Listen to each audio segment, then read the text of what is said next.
Pessoal, sejam muito bem-vindos novamente aqui ao podcast Acesso Negado, o podcast da OID. Muito prazer a todos. Leonel Conte, CEO e fundador da OID. Aqui comigo hoje, Eduardo, um grande amigo meu, Head na NSG. Eu até fiz uma brincadeira com ele. Eu vou até pedir para ele falar o nome da empresa, que acho que é difícil eu pronunciar, mas eu vou trazer o desafio para você. Bem-vindo, meu amigo. Bem-vindo, obrigado por me receber aqui. O nome da empresa aqui no Brasil chama Pilkington. Nossa, eu não ia conseguir. É uma empresa que faz vidro. A maior parte das pessoas não conhece, mas é só olhar o vidro do seu para-brisa que você vai... Com certeza. Nosso para-brisa tá lá. Show. Obrigado pela participação, Du. Eu queria trazer hoje para vocês aqui um tema muito bacana aqui que a gente vai falar com o Du, que é sobre autenticação, MFA e o equilíbrio entre o X e risco. A gente vai trazer algumas provocações aqui para você, para a gente poder desenrolar o tema. Como vocês sabem, esse é um podcast, é o primeiro podcast de identidade que a gente está lançando com foco em identidade. Então vocês vão ver que todos os episódios a gente vai estar falando de usuários, de credenciais, de identidade, de senha, de como que a gente protege esse mundo que parece ser, né, é o começo da segurança da informação se a gente parar para analisar, tá? Não posso deixar também de comentar aqui com vocês dos nossos apoiadores, a Mycina. Mycina tem um termo muito bacana que fala sobre unphishable. Então eu já deixo aqui para vocês o seguinte, quem colocar aqui embaixo, assim mais ou menos na hashtag Mycina, o pessoal da Mycina vai entrar em contato com vocês e eles vão ofertar para vocês uma POC extremamente grátis para vocês conhecerem o produto, que eu tenho certeza que vocês vão gostar e vão ajudar muito no dia a dia de vocês, tá bom? Então, sem mais delongas, já vou começar aqui de novo com a minha cola e já vou começar com a primeira pergunta. Então vamos lá. Primeira pergunta, acho que é só para trazer o enredo, né? Por que a autenticação continua sendo um dos maiores pontos de tensão entre segurança e experiência do usuário? Perfeito. Eu acho que começa de que para a gente colocar segurança nos processos da gente, a gente vai colocando camadas. E quando a gente vai colocando camadas, ninguém gosta. Vamos ser muito sinceros. Quem gosta do MFA? Quem gosta de um múltiplo fator de autenticação? Ninguém gosta disso. Ninguém vai ficar digitando código. Agora você já começou pesado. Quem gosta? Ninguém gosta disso, gente. Eu tenho consciência de que aquilo que a gente pede, o usuário não gosta. O que você gosta é o seguinte, você coloca a sua carinha lá na tela, a gente vai falar lá na frente, rapidinho ele abre, você já acessa, já faz. Então eu acho que assim, começa por aí. Só que é um mal necessário. O mal necessário que eu falo aí você precisa ter camadas de segurança para proteger a empresa e proteger os dados da empresa, os dados dos clientes. Essas camadas que a gente coloca, elas vão aumentando a fricção entre a experiência do usuário e aquilo que a gente precisa proteger. Então, esse é o ponto-chave que a gente tem que achar a sinergia. Até onde a gente coloca camadas para manter a segurança e até onde a gente abre a mão dessas camadas para que seja mais atrativo e operacional a pessoa que está ali no dia a dia na empresa.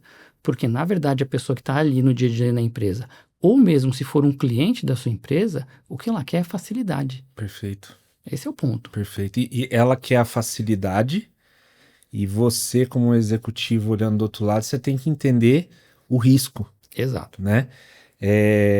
Eu vou pedir para você, então, explorar um pouquinho mais dessa análise que a gente tem que fazer do nosso lado, né?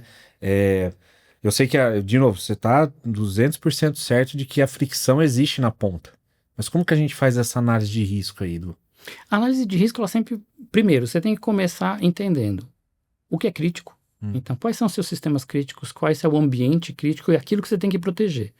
Então, sem um BIA, sem uma análise de impacto de negócio, sem você ter uma classificação de dados, sem você ter o direcionamento estratégico da empresa, de quais são os objetivos da empresa, tudo vai ficar mais difícil. Então, se você não tem nada disso, você vai ter que, de certa forma, tatear cego naquilo que você vai fazer.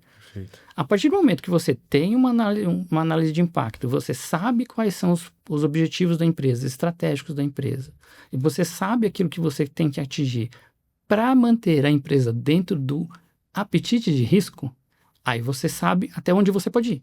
Perfeito. Porque se você implantar uma segurança para o usuário que ela seja tão difícil que ele não consiga usar, ele para de usar. A gente vai falar um pouquinho mais para frente sobre isso.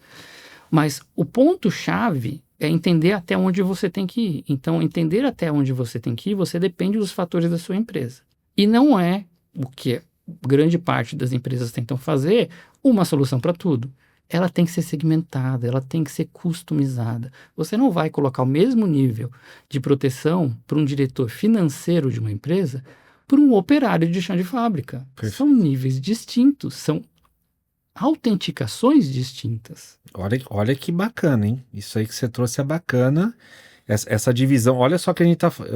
Eu acho que eu nunca falei isso, vou chutar aqui, mas a gente fala muito de microsegmentação de rede. A gente tá falando de microsegmentação de autenticações. Sim. Caraca. Você tem que ter perfis na sua autenticação. Vou dar um exemplo. Você tem o seu C-Level lá que precisa ser protegido. Essas pessoas, se elas tiverem a credencial dela comprometida, provavelmente você pode até ter a falência da empresa, dependendo daquilo que for feito. Então, esses executivos têm que ter uma fricção maior. Aonde você vai conseguir ganhar eles? Mostrando o risco que essa fricção causa para eles em virtude de proteção da empresa. Chão de fábrica, eu preciso operar X caixas por minuto. Eu só tenho que colocar quantas caixas eu coloquei ali naquela tela de produção. Meu amigo, se eu colocar 5, 10, 15, provavelmente eu não vou nem parar o meu departamento. Então, para que eu vou colocar MFA? Para que eu vou colocar no MES? Não tem sentido. Eu não estou protegendo nenhum dado estratégico. Boa. Eu vou, já que você trouxe esse tema aí, já emenda a segunda pergunta aqui, ó. O MFA, a gente fala hoje normalmente. Tem que ter MFA, tem que ter... A gente fica com essa cultura, né? Mas ainda tem muita brecha e resistência. A gente ainda encontra, pelo menos eu conversando agora com alguns clientes, você ainda encontra, fala assim, cara, eu tenho um número de pessoas com MFA na rede, né? Aí você nunca vê o 100%, você tá lá com alguns... Ou então um MFA com uma baixa qualidade, né? Que aí ou é por SMS, algo do tipo. Onde que a empresa erra nessa adoção? Usualmente, onde que a empresa erra é no checar a caixinha. Então, ela vai lá, habilita a solução. Ela não faz planejamento, ela não faz estudo estratégico daquilo que ela tem que proteger, nem aculturamento da empresa. Então, vamos lá. Tem uma pesquisa que saiu nos Estados Unidos, se eu não me engano, em 2023, que 61% dos usuários que têm MFA habilitado ou burlam ou não usam. E desses 61%, 33% literalmente respondem porque é chato. Então você tem uma falta de aculturamento. A pessoa acha que é chato, mas ela não sabe provavelmente o impacto que está causando para ela e para a empresa. Então está faltando uma educação aí no meio do caminho. Então o maior erro que eu vejo muitas empresas fazendo, que eu tenho contato, a pessoa vai lá, habilita o MFA, habilita algo semelhante. E fala, olha, habilitei. Primeiro começa errado, SMS e telefone. E aí você tem um problema já de saída. Mas é melhor que nada. Vamos ser muito sinceros nisso. Se você não tem nada, se estiver funcionando SMS e telefone, já é alguma coisa. Mas ela vai lá e habilita para todos os funcionários da fábrica. Ou para todos os funcionários da empresa. Aí você vai ter a tiazinha da Copa, que ela precisa só ver o e-mail para ver aquilo que ela vai ter que circular a empresa para colocar o café em cada departamento. Ela tem que puxar um telefone para ver um SMS, para entrar e para ver a lista de café que ela vai entregar. Gente, não, é muita coisa. Então, se você não entendeu o aculturamento, se você não entendeu que isso tem que ser feito tanto em camadas, como você está implementando qualquer segurança que você implementa na empresa, que não é one size fits all, vou usar o termo em inglês, que é uma solução para tudo, você já começa tendo um problema. Porque aí você vai ter uma falsa percepção de que você está seguro, mas quando na verdade seus usuários estão te burlando. E aí eu já vou compartilhar aqui com você. E aí quem faz ao vivo, né? Olha só o que tá em cima da mesa. Eu vou até tirar depois. Não, põe aqui, ó. Põe aqui do lado. Isso é para garantir que nós estejamos seguros. Não. Aí depois ele até dá um corte ali pra gente, mas... Ou então nem precisa cortar, faz aquele fundo cinza, sabe? Que fica engraçado. Mas, cara, eu trago um exemplo pra você de implementações que eu já vi funcionando, em que a gente vira, aí a gente descobre no meio do caminho e fala assim, cara, o celular das pessoas não aguentam o app do autenticador. Aí tem hora que você fala assim, não é possível. Então você fala assim, cara, é um desafio e o que você trouxe de planejamento, conheça o seu ambiente, né? Se você virar, quais são os impactos, onde a gente vai tocar, precisa para todos, de repente a gente pode segmentar, o ponto de segmentação que você trouxe de autenticação foi fantástico, acho que depois vou até fazer um corte com esse ponto seu aí, cara. Se você me permite, eu só dar um exemplo, que claro. Eu posso dar um exemplo, que já faz muito tempo que a gente implantou na empresa. Quando a gente foi implantar o MFA na empresa, a gente descobriu que, para algumas linhas de negócio em alguns países, a gente tinha um problema, porque você tinha que colocar o Authenticator no telefone das pessoas e você não podia, porque as pessoas não tinham telefone corporativo e você não podia nem ofertar no telefone pessoal. Porque aculturamento daquele país não deixa você fazer isso. Então nós tivemos que buscar uma solução alternativa que fosse alternativa a um telefone para fazer isso. Mas você só consegue fazer isso se você pesquisar, se você montar um planejamento, olha que legal. Se você correr atrás daquilo que você precisa fazer. Olha que legal. Não, e se bobear aqui no Brasil também não poderia a gente usar o nosso pessoal, mas aqui no Brasil a gente fala, usa aí, cara, pá, libera, vamos trabalhar. Não vem o caso aqui agora.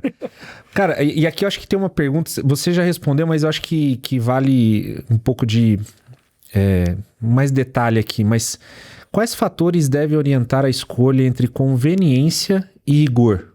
E a gente tá falando dessa... Eu acho que é bacana, ficou legal esse tema que você trouxe aí. Eu acho legal, eu vou trazer aqui o NIST. O NIST ele tem uma recomendação de 3 níveis. Tá. Então no nível 1, é o nível que só precisa de senha. É o cara do chão de fábrica ou até o cara mais simples. O que ele opera não vai ser crítico ao ponto de parar a empresa. Qualquer empresa que seja, ou causar multas para a empresa. Esse é o nível 1. O nível 2 é o nível que você tem que implantar algum MFA, algum tipo de autenticação. Então você tem que implementar ou biometria, ou token, alguma coisa você tem que implementar. Então é a senha mais o token. Quando você vai para o nível 3, nós estamos falando de pessoas altamente reguladas. Pessoas que podem causar um desastre para a empresa ou para o ambiente de onde essa empresa está situada. Lembrando que quando a gente fala de empresa, às vezes uma empresa pode falir várias empresas. Pode. Tá? Então a gente tem que tomar cuidado com isso. Esse nível 3, você precisa de autenticação de alto nível. Aí você vai ter o quê? Tokens tipo YubiKey, chaves altamente criptografadas. Então você vai ter outro nível de tecnologia. O NIST é muito claro em que você tem que ter esses 3 níveis. E ele faz recomendações aonde você aplica cada um desses 3 níveis. Então, assim, a gente não precisa reinventar a roda. Pega o que já está pronto. Perfeito. Eu acho que tem gente que acho que nunca tinha parado para olhar esses pontos de autenticação. E você trouxe assim, existe uma ISO que nós utilizamos hoje para identidade, o NIST tem papers de identidade que traz esses pontos que você trouxe. Então é bacana para vocês depois darem uma olhada nesse dia a dia. Mas fantástico. De novo, você está trazendo uma visão de microsegmentação de autenticação. Eu acho que a mensagem nossa aqui no final do dia vai ser essa.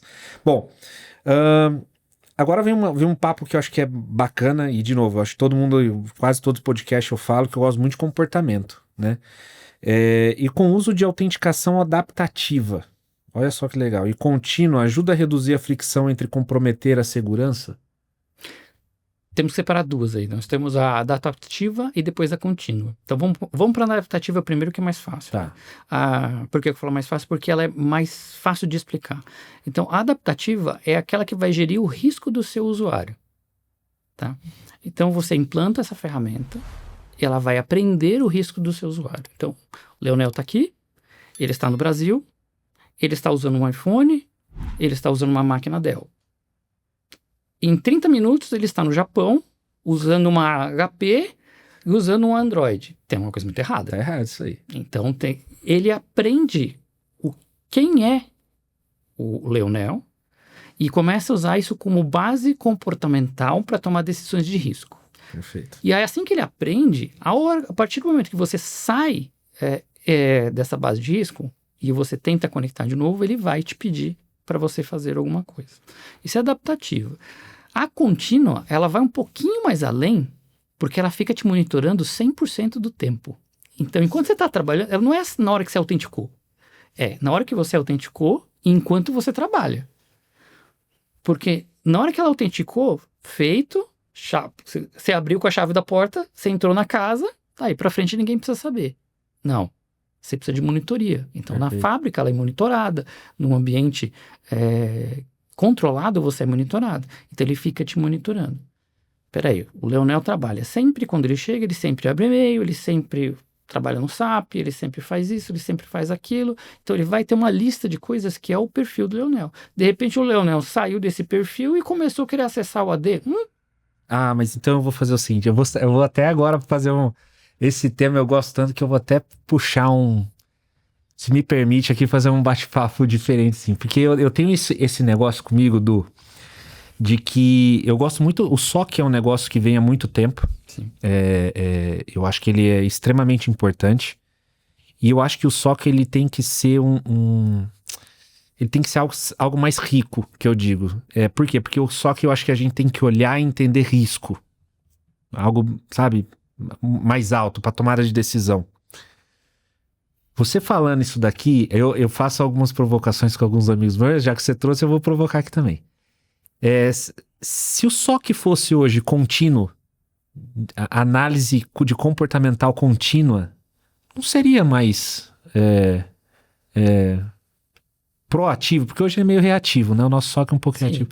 Não seria proativo? Sim, seria um SOC proativo. Eu não sei se hoje, humanamente, é possível fazer isso. Você teria que utilizar a ferramenta para fazer isso. Mas eu concordo com você. Se você tem um usuário, vou pegar o Leonel. O Leonel está lá. Qual é o risco do Leonel e está no SOC? O risco do Leonel é 50. Vai. Isso. Padrão. Amanhã o Leonel aparece com 90. Peraí, parou. Isso é um alerta, um flag, já sai correndo atrás, já sabe um incidente, já... Leonel, tenta entrar em contato com o Leonel, não mandar uma mensagem, um e-mail para o Leonel, mas tenta entrar em contato com o Leonel ou com pessoas à volta para você tentar entender o que está acontecendo. Às vezes pode ser legítimo. Está em risco, por quê? Ele saiu daqui, ele foi para a Ucrânia tentar fechar um negócio. Perfeito. Então ele foi para uma zona de risco, que no caso da empresa ela categorizou como risco, então sobe, mas ele foi fazer. Perfeito. E às vezes você vê o Leonel com 50, amanhã ele tá com 70, e aí pessoas em volta dele começam a aumentar o score, de repente você fala assim, caramba, mas tem uma movimentação lateral acontecendo. Você já começa a investigar o negócio. Então assim, putz... Mas você viu uma coisa que a gente discutiu, uma coisa aqui, que assim, o SOC não trabalha independente. Se o business não abastece, se o negócio não abastece o SOC com as mudanças estratégicas, isso. O SOC fica vendido. Ah, boa. É porque o SOC, putz, de novo, a gente fala que ele fica recebendo log, conecta aqui, e eu acho que é muito pouco, né? Eu acho que o SOC tem que ser mais assim, mas é que conecta a identidade, comportamento, puta, fica rico. Trabalhando numa multinacional, a gente tem alguns países que a gente não faz negócio. Não é que a gente não quer fazer negócio, é que simplesmente a gente não tem negócio. Então, se você não tem negócio nesse país, eu não preciso habilitar você a nenhum serviço para esse país. Então, para nós, é fechado por padrão. Você vai viajar? A gente vai tentar fazer um novo empreendimento em país X. Você tem que abrir uma solicitação que você vai visitar. Então, não é pegar um avião e ir. O negócio sabe que ele tem que abrir uma solicitação. Senão ele chegar lá, ele não vai ter acesso. Que legal. E na hora que ele abre, eu cheguei no país X, eu tenho 2 dias aqui. Cara, 2 dias é só para eu te liberar o acesso. Que legal. Quer dizer, pode pegar o avião e voltar, porque eu não vou te liberar o acesso. Tem um processo. Isso inclui o que você falou do SOC. Então, o negócio tem que saber o que o SOC faz e o SOC tem que saber o que o negócio faz. Que legal. Caraca, Du. Mas eu puxei um tema aqui que eu acho que vale a pena quando você falou da identidade contínua, do monitoramento contínuo. Eu falei, poxa, é muito rico esse negócio. E a gente... Quem que falou? Puta, esqueci o nome dele, cara, senão eu ia comentar aqui, mas me perdoa, ele vai saber que é aquele dele que eu tô falando. Eu tava na BXSec, num evento lá em Santos, e ele comentou, eu vou tentar lembrar o nome dele aqui para depois dar os créditos, mas ele falou assim, cara, eu trabalhei num projeto na Europa onde tinha um SOC de identidade.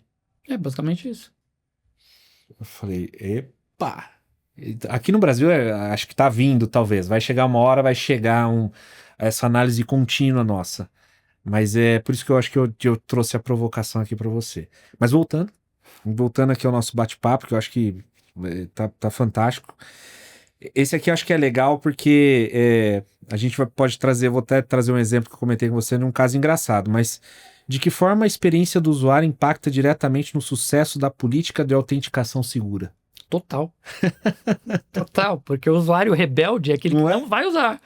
Então, bem, para quem trabalha com vários níveis assim, vários níveis de complexidade. Então, eu trabalho com vários níveis de complexidade, do alto executivo até o chão de fábrica da fábrica, né?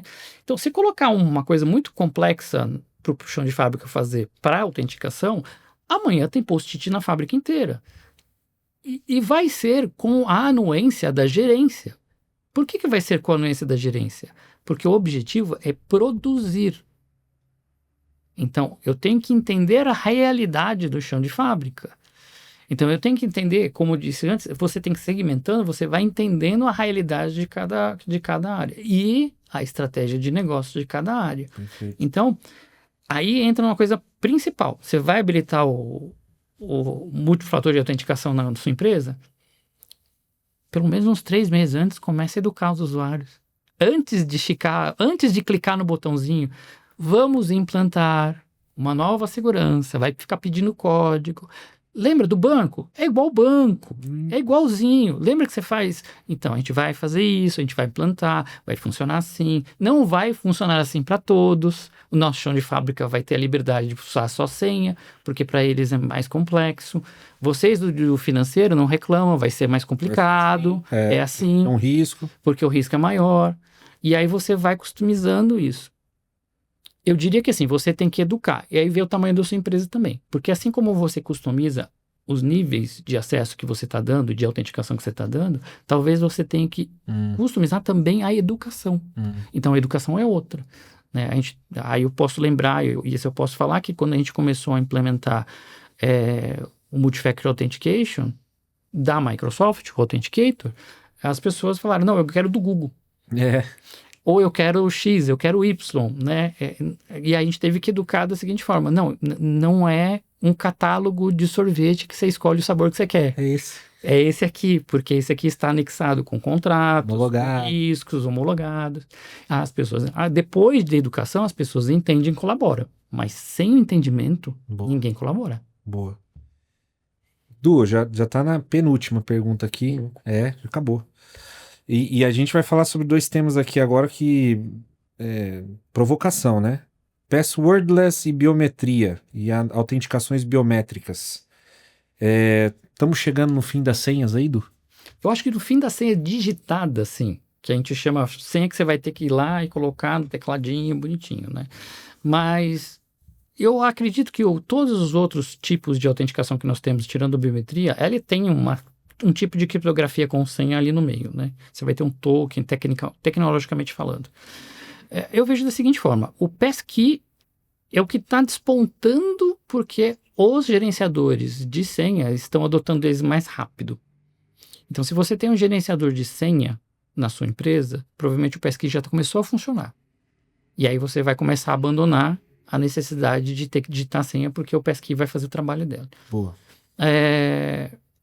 Para chão de fábrica, por exemplo, que é o meu caso, que você vai ter muitos usuários compartilhando a mesma senha, aí você já vai para a chave física, o YubiKey, cartão, uma coisa diferente. Perfeito.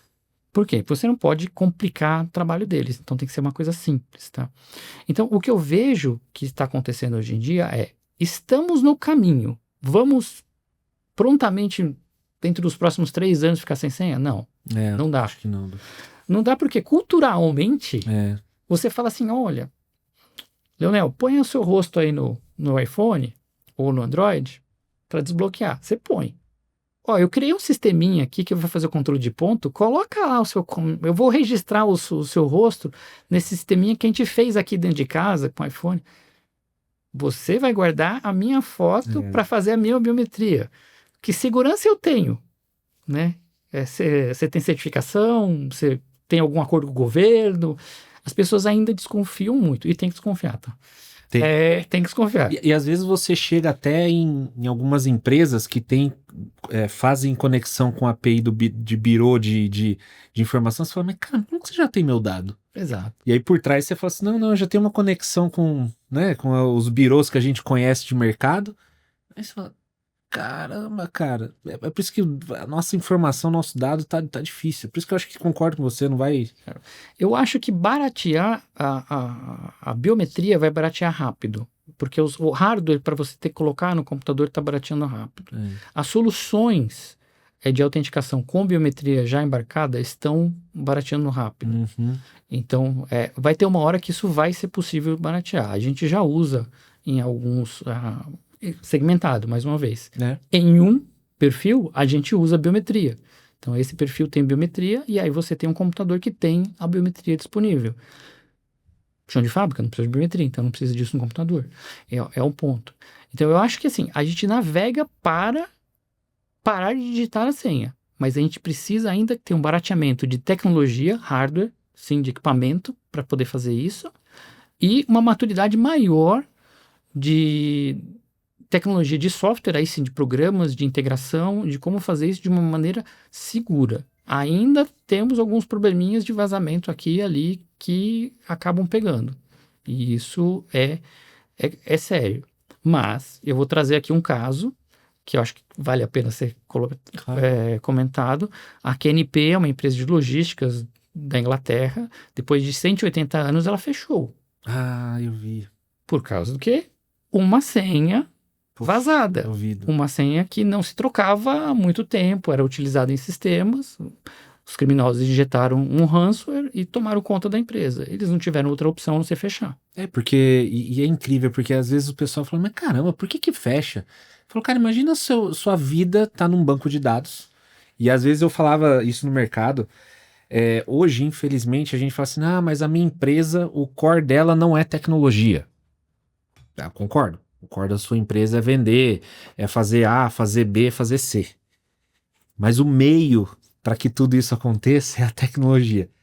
Eu sei que ela não é o core, mas, cara, se você não cuidar desse coração, você tirou o coração, ela para. O exercício de plano de continuidade de negócio é o que vai matar. Se não o plano de continuidade de negócio, você volta ao papel... Quando eu falo volta ao papel mesmo. É isso aí. Volta ao papel mesmo. Você desligou todos os computadores da empresa, nenhum funcionou. Você voltou ao papel. Funciona. Você mantém a empresa funcionando por uma semana, por 2 semanas, até você... Parabéns. Então você realmente está desconectado da tecnologia. No mercado brasileiro, é muito difícil você conseguir fazer isso, tendo o que a gente tem na nota fiscal eletrônica. Mas, se você conseguir fazer isso, ok, você está no nível que eu chamaria do nível salvo. A partir daí, você tem que começar a ver até onde você sobrevive sem pedaços da tecnologia. Então, vão ter empresas que vão falar assim, eu sobrevivo 24 horas. Vão ter empresas que vão falar, eu sobrevivo 4 horas. E vão ter empresas que vão falar, eu não consigo. Eu paro. Porque a minha empresa é tecnologia. Né? Não querendo colocar os bancos aqui, mas um banco hoje é uma empresa de tecnologia que mexe com dinheiro. Então, se você tirar o digital, o banco não faz nada no papel. O dinheiro some. A gente nem anda mais com dinheiro, né? Então. Incrível. Du, cara, era a última pergunta. Eu acho que se a gente ficar aqui, a gente vai longe. Mas a proposta do canal é a gente fazer um negócio curtinho pra galera. Eu queria te agradecer de novo. Você é um grande amigo meu, a gente se conhece há muito tempo. Obrigado mesmo por esse espaço. E eu queria que você deixasse uma última mensagem sobre o tema aí que a gente falou, autenticação, risco, X. Deixa uma última mensagem pra galera, pra eles refletirem aí, por favor. Eu acho que começa pela educação. Qualquer autenticação que você vai fazer na sua empresa, comece pela educação. As pessoas da empresa têm que saber por que elas estão fazendo aquilo, como elas têm que fazer aquilo e qual é o impacto se ela não fizer aquilo. Então, se ela entender isso, ela já vai para o seu lado. Você já ganhou um aliado. Número 2, tecnologia não soluciona tudo. Então, você precisa de planejamento. A melhor tecnologia do mercado mal implementada nada mais é do que um peso de papel. Então, faça o planejamento, identifique as necessidades da empresa, identifique o planejamento estratégico da empresa para implementar a solução correta e cabível àquela empresa. E por último, entenda que seres humanos tendem a fazer aquilo que gera menos esforço. O nosso cérebro é maravilhoso, ele tenta economizar o máximo possível. E a gente deveria pensar nisso, porque tudo que a gente faz deveria gerar menos fricção, menos impacto. Então, na hora que for pensar em fazer um plano de autenticação, um plano de identidade, como é que eu vou fazer esse plano de identidade ser normalizado na vida daquela pessoa? Boa, boa. E eu vou pôr o quarto ponto do Edu, que eu achei fantástico, que é a microsegmentação na autenticação. Isso é um negócio que eu não tinha... ele trouxe aqui, eu não tinha pensado, mas a gente ter camadas e níveis de autenticação é muito fantástico. Du, muito obrigado de novo. Eu acho que você encerrou com chave de ouro. Te vejo talvez num próximo episódio para a gente poder evoluir, tá bom? Perfeito. Pessoal, muito obrigado. Eu espero vocês aí no próximo episódio. E se vocês estão gostando, comentem aqui embaixo, tá bom? Obrigado, até mais. Abraço.